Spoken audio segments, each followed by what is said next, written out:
sushi in the middle. It was kind of like a sushi dream happening in front of me. Bagels, kind of the hospitality and the warmth of the Jewish. Oh, just great. Well, we got a clip here of you and Tonia meeting over halloumi bread. It was beautiful in a Greek bakery. So it was really beautiful.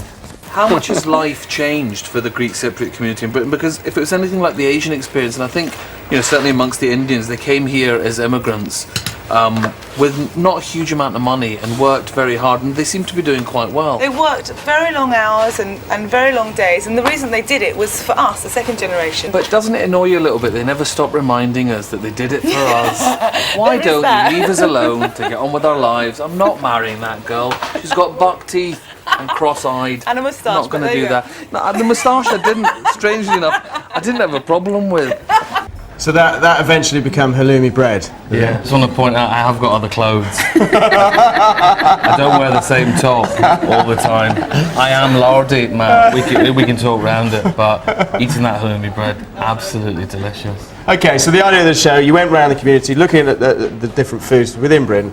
This is what we're doing now. Making baklava. Brilliant. Okay, so what's going in this? Very simple. Phyllo pastry, ground cinnamon. We've got some chopped almonds, a little bit of ground cloves, lemon juice, butter, some cinnamon bark, sugar and rose water. And is this a family recipe? Or yeah. It's traditional? It's traditional. All these ingredients are indigenous to Cyprus and Greece. So these have been made, this type of dish has been made for hundreds of years. This is Greek Cypriot, is that right? No, it's Greek, generally. Oh, right. Greek. Okay, cool. All right, so do you want to get on with it and we'll watch it? Yeah. Hardip, can you make the syrup for me? I can. All right, so what we want to do, I want you to put the 2 glasses of sugar to 1 glass of water. That's unusual, isn't it? Because normally a stock syrup would be 1-to-1 rather than 2-to-1. That's quite a sweet syrup. It's quite a sweet syrup, but we know we're not putting too much sugar into the dish, and us Greeks, we have a very sweet tooth, we like that. So. Yeah, we do, don't we? I'm Greek during this Honorary Greek. next cooking Okay, you sketch. put that in there. I'm going to chuck in the bark. So you've got ground cinnamon and bark cinnamon, different flavours? No, it's just layering that cinnamon flavour. Have you not made this before, Hardy? No, I don't have much of a sweet tooth, Matt Tebber, therefore I tend to avoid puddings. And also, I think a very good principle is don't make anything you can buy in the shops that's much better No, this is absolutely wrong. You're so wrong. You do not get baklava like this in the shops. Really? What you get in the shops is something that's lots of layers of phyllo pastry with lots of fat and lard in it, hardly any nuts and no aroma. So unfortunately, Hardip is speaking rubbish. Now, to the lemon, add in about the juice of a couple of tablespoons of lemon and about 4 tablespoons of rose water. Can you just stir that for me? Right. Bring it to the boil. Right. And then just put it to simmer. It needs to simmer for around 10 minutes. Okay. Done that? Right. And now we'll make the mixture. The filling bit. The filling bit. Here you go. So is that the back in the baklava? No. Fine. So I'd say about 1.5 cups of chopped almonds. I mean, that you did on the show as well. Nothing's precise with you. No. And I love that. The Greeks, we say guduru guduru. Yes. And that means little by little, okay? Funny enough, I went out on a date with a Greek woman once. You've saying that quite a lot. But okay. Can't think why. So to the almonds, we're adding 1, 2, 3, a bit more, 4 teaspoons. Love it. There you go. Love it. As much as You have to fancy. be more careful with the clove because that can get very, very bitter. It's so a you big old flavour, isn't it? Just want about a That quarter of a much. teaspoon of cloves in there. Whoa, spicy. About 4 tablespoons of sugar. Yes. That should be enough. And to that, now we need to. This isn't very moist. No, that's it. We're going to add the rose water now. As if I knew what was going to happen next. I didn't though. Right, Hardip, what we've got here, we've got 6 layers of phyllo pastry that have been layered and butter in between. Right. So we're just going to add the final couple. Can you butter that for me? Yes, I can. So literally. Now, butter. I can't imagine you would have used butter in Greece. When my grandmother used to make it traditionally, it would have been made with olive oil or groundnut oil, but olive oil is the traditional Not extra virgin olive oil. Any olive oil, they had to use the ingredients that they had around them. Isn't that too big a flavour? No. Too peppery? No, not at all. Actually, it works really well. Does it really? well. You have to try it with butter, with I think olive you need oil to email them and tell them to use butter. More? Okay. No, you don't need to put one on there. Now you just need to put all the filling in All there of it? and make sure it goes into all the corners. Not layered filling? No. Basically, what you have is you have this lovely phyllo layer, then you have the filling on the top, and then the top layer, and you let the first top layers get nice and crispy, so you've got that nice crunch to it. Now, explain something to me, Miss Buxton. Mrs. Buxton. Mrs. Actually. Buxton, damn. One can live in hope. Phyllo pastry is notoriously difficult in that it needs to be worked quickly because if it dries out, it's close That's why to I want you to useless. work much faster than you do. How do you deal with that in a country with a hot temperature like Just put Greece? a damp tea towel Is that on what you top. do? Just a damp tea towel on top while you're working it. So if anyone's going to make baklava when they're on holiday in Greece, take some damp towels with you. Oh, that's nice. It is nice. We've got the other 6 layers that we've already done on top there, and then just going to put a final layer on top.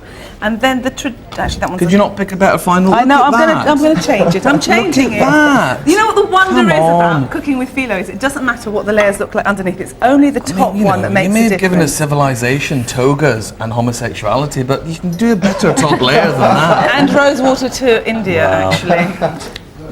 There you go. Now, that's the final layer. You just want to make sure that you butter it nicely. So Tonia, is there always 8 layers on the bottom, 8 layers on the top? No, nothing is so precise. Right, okay. Have you got 4 layers at home? Have you got 20 layers? Right. Whatever you've got, you use. You don't throw anything away. Yeah. If you've bought a pack of phyllo, just use it all. I do think though, Matt, if you stick with prime numbers, maybe 7 You think? or 11 or something like that. I'm going to You get a better score it now. result. I'm going to score, that's a 10 out of 10. Has it changed the way you cook at home, Huddy? What? Visiting all these communities and picking little bits up. Well, you're exposed to new ingredients and new flavour combinations. And then if you add your own, and you add that to what you already know, or in my case, what you already don't know. Could you put that in the oven for me? Yeah, it's a constant journey of adventure.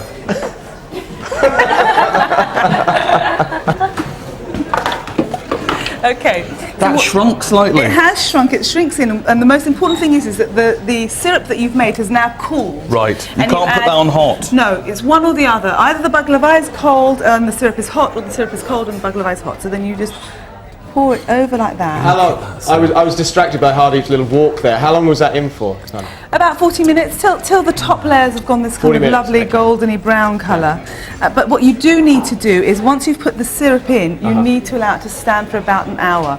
Even though it really is delicious to eat warm, it falls apart. How fast an oven is it going into? It's going to about 180. Okay. So as in all great shows, we have some that we cut. I dream one day on television Exactly. cookery shows will say, here's one we couldn't be bothered to prepare earlier, so... This is what it would look like, a traditional Greek baklava. To make Tonia and Hardy's baklava, buy a packet of phyllo pastry. You'll also need plenty of butter, almonds, ground cinnamon and cinnamon bark, cloves, sugar, lemons and rose water. So Ching, what do you think of that? I think it's delicious, gorgeous. It's good, It's isn't it? really cinnamony and fruity and delicious. Different to the baklava that I buy from Edgware Road.